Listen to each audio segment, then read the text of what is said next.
Hello everybody. मैं S के पांडे आपके आईएएस पॉइंट के यूट्यूब चैनल पर मैं सभी बच्चों को, अपने सभी फॉलोअर्स को स्वागत करता हूं। मैं बहुत बाद एक काफ़ी गैप के बाद आज उपस्थित हुआ हूं और आज जिस टॉपिक के साथ मैं यहां उपस्थित हुआ हूं वह बहुत महत्वपूर्ण टॉपिक है और मुझे लगता है कि इसके विषय में सभी को जानना चाहिए। वह है बच्चों अशोककालीन अभिलेख। अब मेरा यहां उद्देश्य यह नहीं है कि अशोककालीन अभिलेख को आपने पढ़ा नहीं है या आप जानते नहीं, बल्कि मेरा यहां जो उद्देश्य है वह उद्देश्य है एग्जाम के पॉइंट ऑफ व्यू से हम लोग इसे किस रूप में जानते हैं।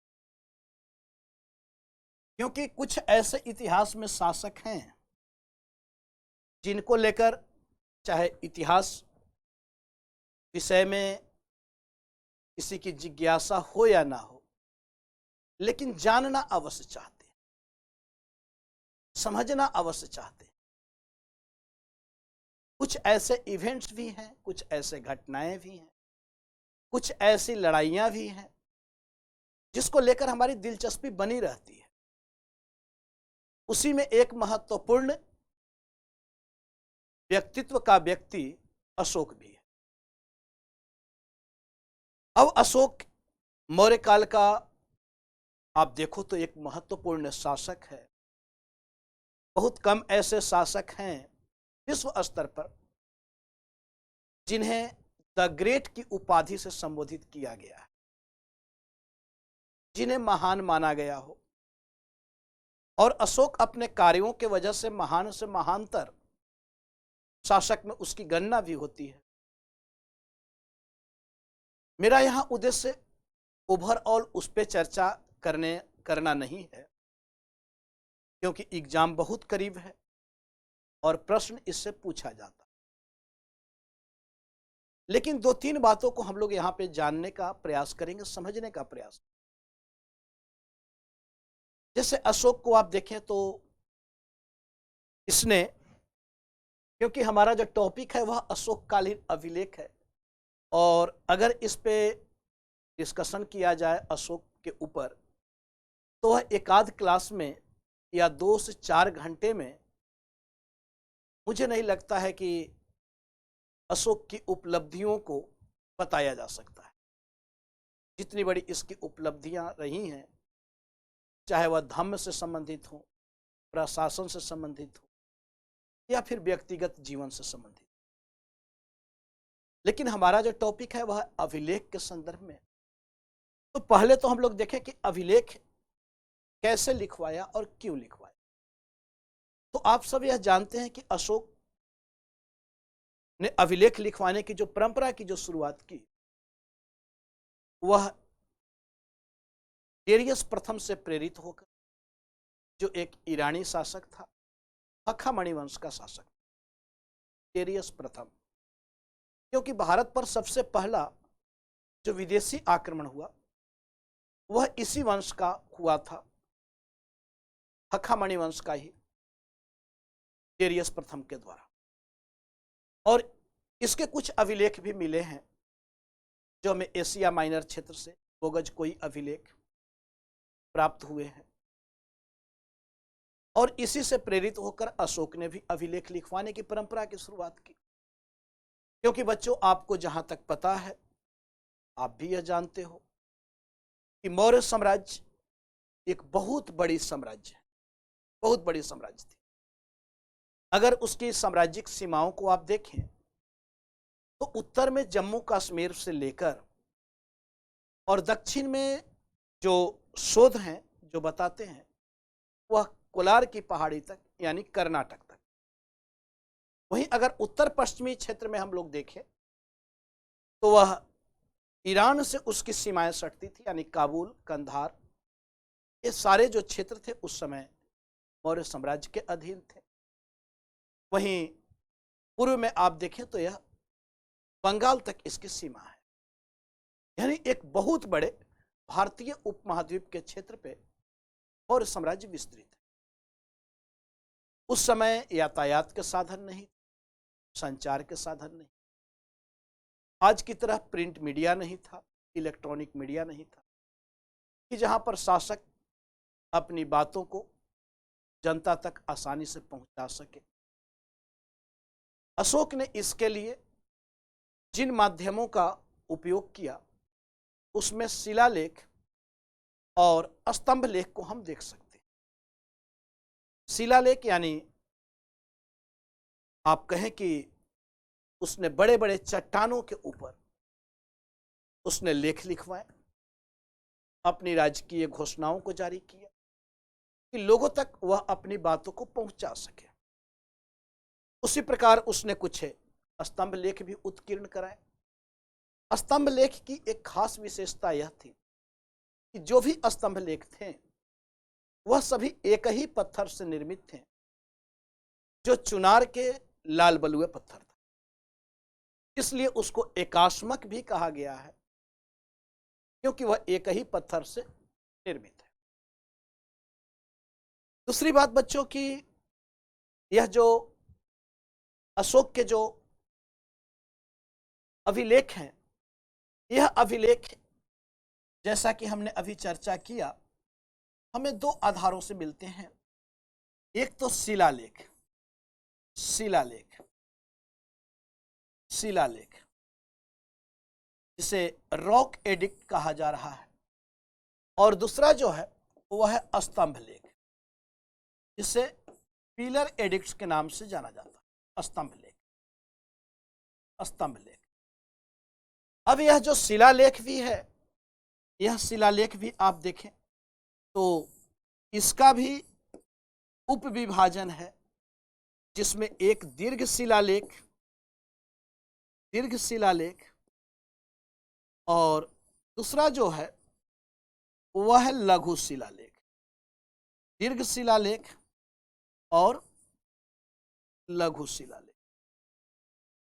अब यह क्या है, इसके बारे में भी हम लोगों को जानना है।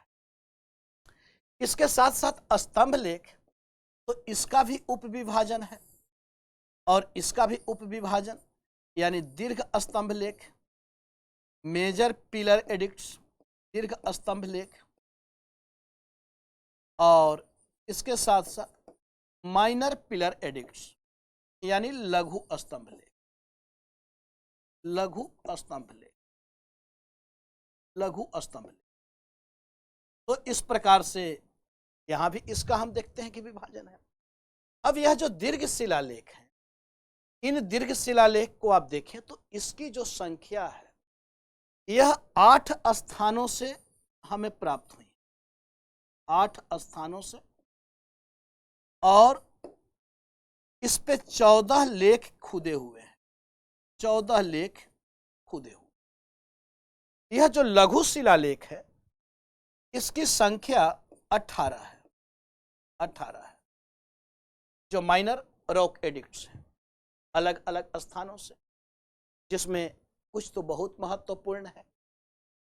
और इन्हीं लघु शिलालेख में कुछ ऐसे लघु शिलालेख हैं जिसपे अशोक का नाम, पूरा नाम उत्कीर्ण है, देवा नाम पिए, पिए दसी राजा अशोका, जिसमें मास्की, गुर्जरा, नेटुर और उदयगुलम। इसके साथ साथ इसी में एक आप देखें तो इरागुड़ी लघु शिलालेख भी है, जिसके लेखन शैली थोड़ी अलग है, यानी सभी अभिलेखों से अलग है। इसके साथ साथ जो दीर्घ स्तंभ लेख हैं, इनकी संख्या जो है बच्चों, इनकी संख्या 6 है, यानी इनकी संख्या 6 है, और इस पर 7 लेख खुदे हुए, 7 लेख खुदे हुए। लघु स्तंभ लेख जो हैं इनकी संख्या 5 है, और इन्हीं लघु स्तंभ लेख को जो जिसपे आपका अशोक चक्र, जिसे धम्म चक्र कहते हैं, जो सारनाथ का पिलर पे है, वह इसी से संबंधित है। लेकिन हम लोग आज यहाँ पे ओवरऑल टॉप चर्चा नहीं करेंगे, बल्कि सबसे पहले तो हम लोग इस दीर्घ शिलालेख को आज समझते हैं, और मैं कोशिश करूंगा कि एक एक दिन करके इन सभी पे हम लोग चर्चा करें, जिससे कि ओवरऑल आप अशोक के अभिलेख को जान पाए। सबसे महत्वपूर्ण जो बात है अभिलेख से संबंधित, कि अशोक ने अभिलेख लिखवाने की परंपरा की तो शुरुआत की, और यह जो अभिलेख लिखवाने की परंपरा की जो शुरुआत की, तो वह किसी से प्रेरित होकर, और वह था डेरियस प्रथम, जो ईरान का शासक था, क्योंकि सबसे पहला आक्रमण ईरानियों का हुआ था, और उसके बोगज कोई बेहिस्तून अभिलेख हमें प्राप्त हुआ, जिसपे वैदिक देवता का भी उल्लेख है। इंद्र, मित्र, वरुण और नासत्य, यह वैदिक देवता है जिनका उल्लेख उस पे भी है। उसके बाद भारत पे फिर आपको यूनानी आक्रमण होता है सिकंदर के नेतृत्व में। अब यह जो अभिलेख है, यानी अशोक ने उन्हीं से प्रेरित होकर, डेरियस प्रथम से प्रेरित होकर ही इसने अभिलेख लिखवाने की परंपरा की शुरुआत की थी। जैसा कि हमने चर्चा किया कि साम्राज्यिक सीमाएं जो थी वह बहुत व्यापक थी, और उस समय इलेक्ट्रॉनिक और प्रिंट मीडिया उपलब्ध नहीं थे आज की तरह, तो वह अपने जनता को तक अपनी बात को पहुंचाना चाहता था, या धर्म से संबंधित जानकारी हो या प्रशासन से संबंधित जानकारी, वह उन जानकारियों को उन क्षेत्र तक पहुंचाना चाहता था। क्योंकि यातायात की तो समस्या इतनी थी बच्चों, कि अगर आपको पाटलिपुत्र से तक्षशिला तक की यात्रा करनी हो तो 6 महीने का समय लगता था। आप समझ सकते कि क्या यातायात के साधन थे। तो ऐसा संभव था नहीं कि तुरंत से राज्यादेश को सभी जगह पहुंचाया जाए, तो उसके लिए अशोक के यह वृहत मस्तिष्क का ही उपज, इसे भी आप कह सकते हो। जिस प्रकार से धम्म के विषय में कहा गया है कि धम्म जो है वह अशोक के वृहत मस्तिष्क का ही उपज है। एक टॉपिक में धम्म पे भी स्पेशल में चर्चा करूंगा। अब अशोक के अभिलेख तो मिले, लेकिन अभिलेख मिलते ही विवाद को भी जन्म दिया। अब विवाद क्या है? तो विवाद यह था बच्चों कि सबसे पहले जो अशोक के अभिलेख जो हमें मिले, वह अशोक के अभिलेख की जो खोज है वह तो 1750 में की टिपेनथैलर महोदय के द्वारा। तो यहां पे अब अशोक के जो अभिलेख हैं, अभिलेख की खोज कब की गई? तो सर्वप्रथम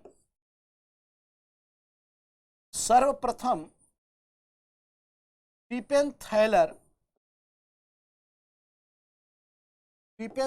ने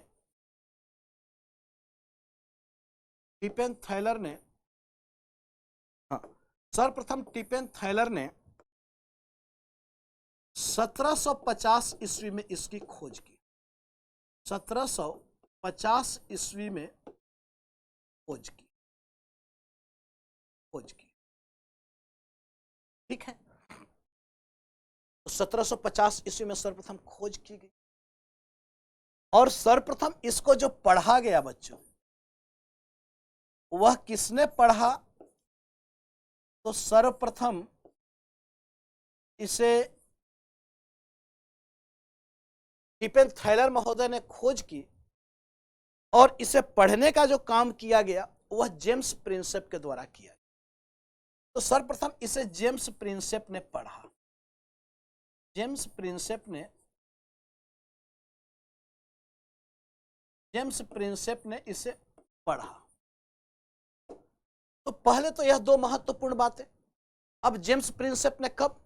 तो जेम्स प्रिंसेप ने कब पढ़ा? तो जेम्स प्रिंसेप ने, यहां पे मैं लिख दूं कि 1837 ईस्वी में पढ़ा। 1837 ईस्वी में इस अभिलेख को पढ़ा।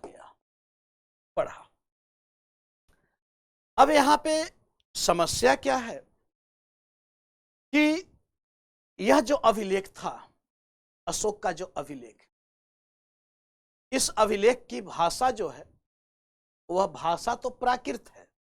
यानी अशोक के चाहे जो भी अभिलेख हैं, चाहे वह शिलालेख हो या फिर आपको स्तंभ लेख हो, सभी पे जो भाषा है वह अशोक के सभी अभिलेख किस भाषा में है? तो अशोक के सभी अभिलेख वह प्राकृत भाषा में है। सभी अभिलेख जो भी हैं, चाहे वह दीर्घ हो या लघु हो, स्तंभ लेख हो या फिर आपके पिलर लेख हो, तो यह सभी अभिलेख जो भी हैं, यह सभी आपको इनकी जो भाषा है वह सभी अभिलेख प्राकृत भाषा में। वह किस भाषा में? तो वह आपको प्राकृत भाषा, तो सभी अभिलेख प्राकृत भाषा में है। लेकिन इनकी लिपि जो है, क्योंकि हमने बताया कि साम्राज्य जो है वह व्यापक विस्तृत है, उत्तर दक्षिण पूरब पश्चिम, तो इसकी जो लिपि है वह लिपि अलग अलग है। अब लिपि आप देखो तो अभिलेखों की जो लिपि है वह अभिलेखों की लिपि वह कैसी है? तो यह जो लिपि है बच्चों, यह लिपि आप देखें तो यह लिपि अलग अलग है। जैसे ब्राह्मी, इसके साथ साथ खरोष्टी जो पश्चिमोत्तर क्षेत्र में, इसके साथ साथ ब्राह्मी, खरोष्टी, आर्मेइक और ग्रीक यानी यूनानी। तो इस प्रकार से इसकी लिपि भी अलग अलग है। अब समस्या यह हुई कि अशोक के अभिलेख को जब खोजा गया, अच्छा जेम्स प्रिंसेप ने जो पढ़ा, तो जेम्स प्रिंसेप भारत में एक ब्रिटिश अधिकारी थे और यह आपको टकसाल के प्रधान, भारतीय, क्योंकि ब्रिटिश नीति को आप देखोगे तो इनकी नीति परिवर्तित रही है।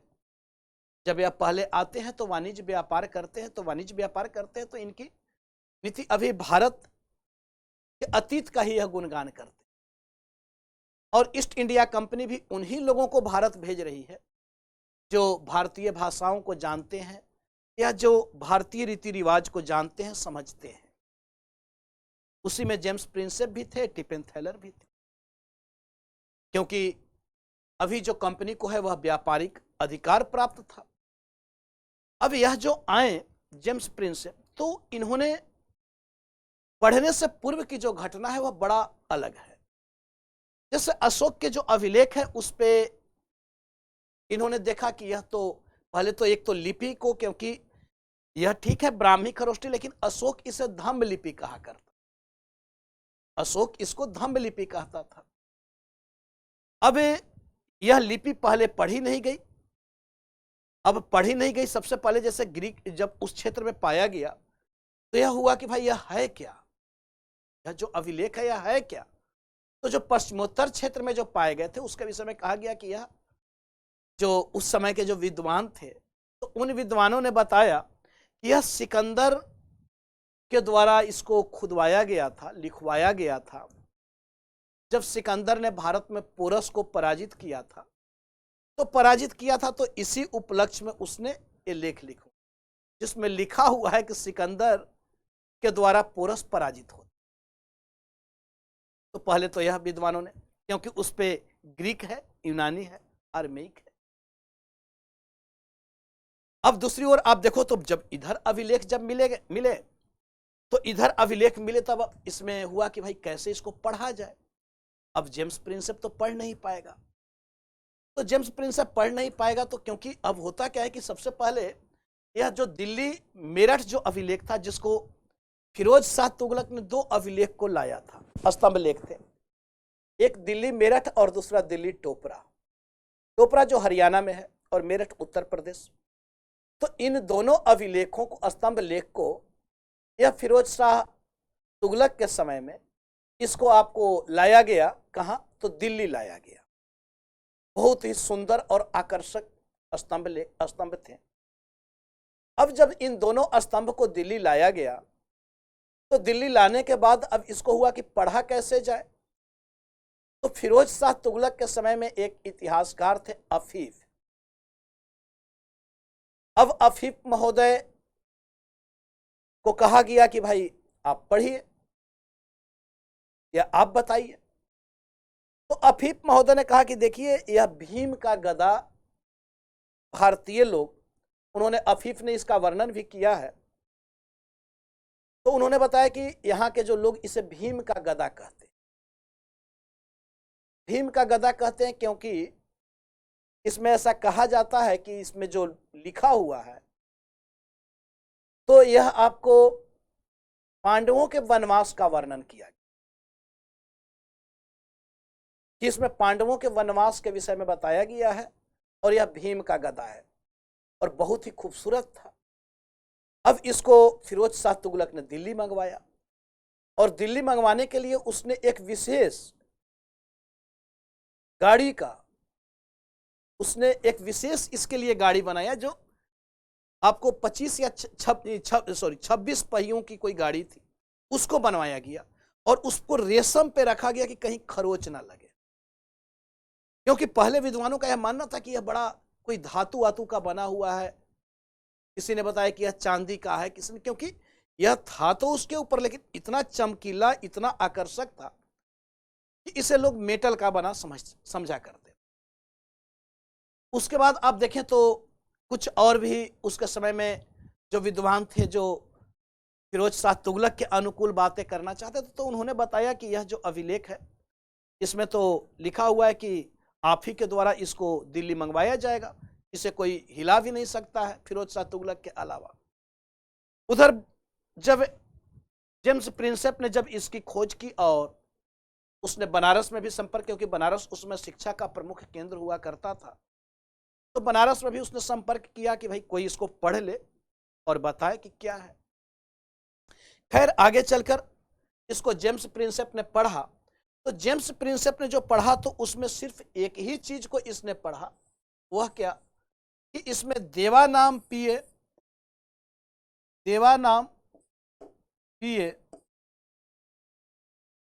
पियदसी राजा,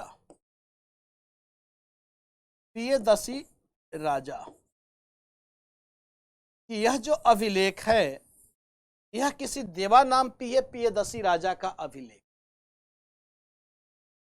अब जेम्स प्रिंसेप ने कहा कि भाई देवानाम पिय की जहां तक बात है तो देवानाम पिय तो यह तो बुद्ध है, बुद्ध को कहा जा रहा है, लेकिन इसके साथ साथ लिखा है पियदसी राजा। तो यह पियदसी राजा जो है, क्योंकि बुद्ध तो राजपाट को त्याग दिए थे, वह तो राजा रहे नहीं थे, तो फिर पियदसी राजा कौन है हो सकता है, क्योंकि अशोक के जो अभिलेख थे उस पे बच्चों सभी अभिलेख पे तो नाम था नहीं, और इसलिए यह उलझन पैदा कर रहा था, क्योंकि सभी अभिलेख पे बस यही लिखा हुआ था, देवानाम पियदसी राजा यह चाहता है या इस प्रकार से इसकी इच्छा है।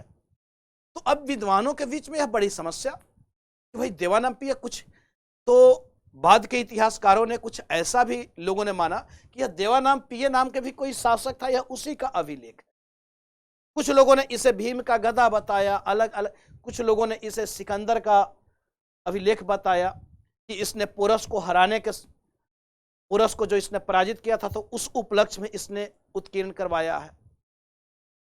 तो अलग अलग लोगों का इसको लेकर अलग अलग मत।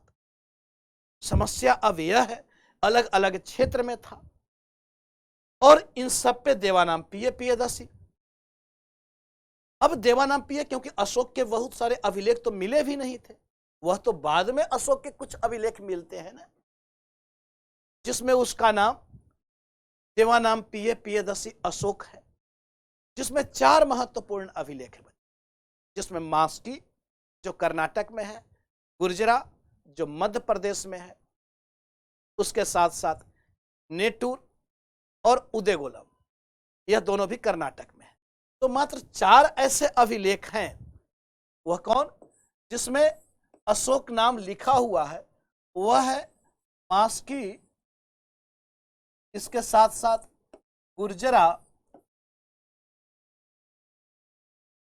नेटूर,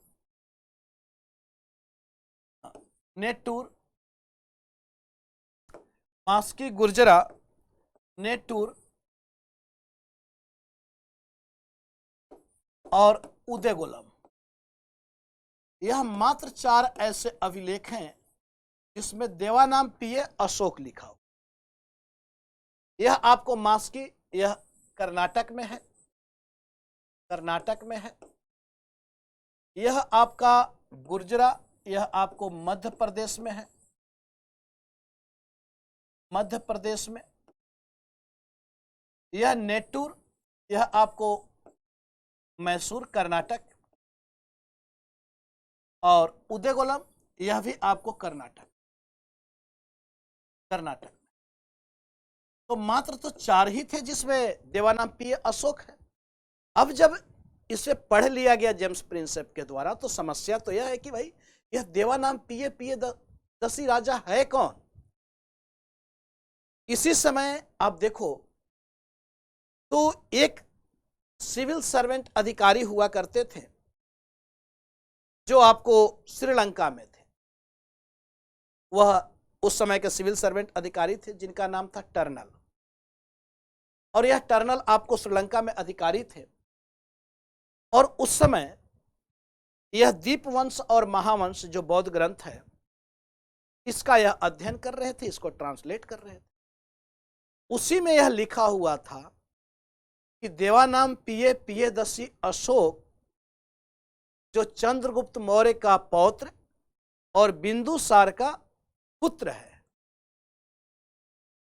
अब उन्होंने जब इस बात को बताई, तुरंत इसकी सूचना उन्होंने जेम्स प्रिंसेप तक पहुंचाई कि भाई यह जो, क्योंकि बाद में जेम्स प्रिंसेप ने यह माना कि 30 जो है, क्योंकि देवानाम पीए जो है, क्योंकि देवानाम पीए की उपाधि ग्रहण करने वाला श्रीलंका का भी शासक था, और देवानाम पीए की उपाधि ग्रहण करने वाले को आप अगर देखो तो देवानाम पीए की उपाधि ग्रहण करने वाले 3 शासक हैं। देवानाम पीए की जो उपाधियां है, यह देवानाम पीए की उपाधियां 3 शासकों ने ग्रहण किया था। यह आपको 3 शासकों ने ग्रहण किया था। वह कौन? तो एक तो आपको यहां पे अशोक स्वयं, यह तो बाद की बात है। दूसरा आप देखें तो अशोक का पौत्र यह दशरथ, और तीसरा आप देखें तो श्रीलंका का शासक था 30। इन तीनों ने आपको देवानाम पीए की उपाधियां ग्रहण किए थे, देवानाम पीए की उपाधि ग्रहण किए थे। तो यह जो देवानाम पीए की उपाधि जो इन लोगों ने जो ग्रहण किया, चाहे वह आपको अशोक हो, दशरथ या 30, तो पहले यह माना गया, जेम्स प्रिंसेप भी कंफ्यूज किया, श्रीलंका का ही शासक हो सकता है, और इसी का यह अभिलेख है। लेकिन भारत के विभिन्न क्षेत्रों में, अलग अलग क्षेत्रों में, क्योंकि यह एक जगह से तो पाया नहीं जा रहा है, तो फिर इसने इतना भारतीय क्षेत्र में क्यों ऐसा करवाया? तो हो सकता है कि वह बौद्ध धर्म का अनुयायी था, तो बुद्ध के विषय में कुछ कहा हो। लेकिन जब इसकी जानकारी जब टर्नल को मिली, जब वह दीपवंश और महावंश का अध्ययन कर रहे थे, जिसमें यह उल्लेख था कि देवानाम पीए दसी अशोक जो चंद्रगुप्त मौर्य का पौत्र और बिंदुसार का पुत्र है, तब जाकर फिर टिपेन थाइलर जो है, ये जेम्स प्रिंसेप जो है, वह फिर यह कहता है कि अच्छा, अब तो कम से कम, क्योंकि उसी ने पढ़ा था देवानाम पीए दसी, लेकिन सभी जगह से तो अशोक का नाम प्राप्त हो नहीं रहा था, क्योंकि वह तो मात्र 4 ही थे जो मास्की, गुर्जरा, नेटूर, उदयगुलम तो बाद में मिले, जिसमें अशोक नाम लिखा हुआ है। तब यह बात की जानकारी हुई कि अच्छा, यह देवानाम पीए की उपाधि ग्रहण करने वाला, जो देवताओं के प्रिय की उपाधि ग्रहण करने वाला, यह कोई और नहीं बल्कि यह मौर्य शासक अशोक ही। तो बच्चों, यह तो हम लोगों ने देखा इस संदर्भ में। अब इसके साथ साथ हम लोग को जो देखना है वह अशोक के अभिलेखों को देखना कि वह जो अशोक के अभिलेख हैं, जो दीर्घ शिलालेख हैं, लघु शिलालेख हैं, स्तंभ लेख हैं, इन सब से हमें क्या जानकारी मिलती है, चाहे वह दीर्घ शिलालेख हो, लघु शिलालेख हो, दीर्घ स्तंभ लेख हो या लघु स्तंभ लेख, तो इससे हमें क्या जानकारी। तो इससे संबंधित हम लोग अगले वीडियो पर चर्चा करेंगे।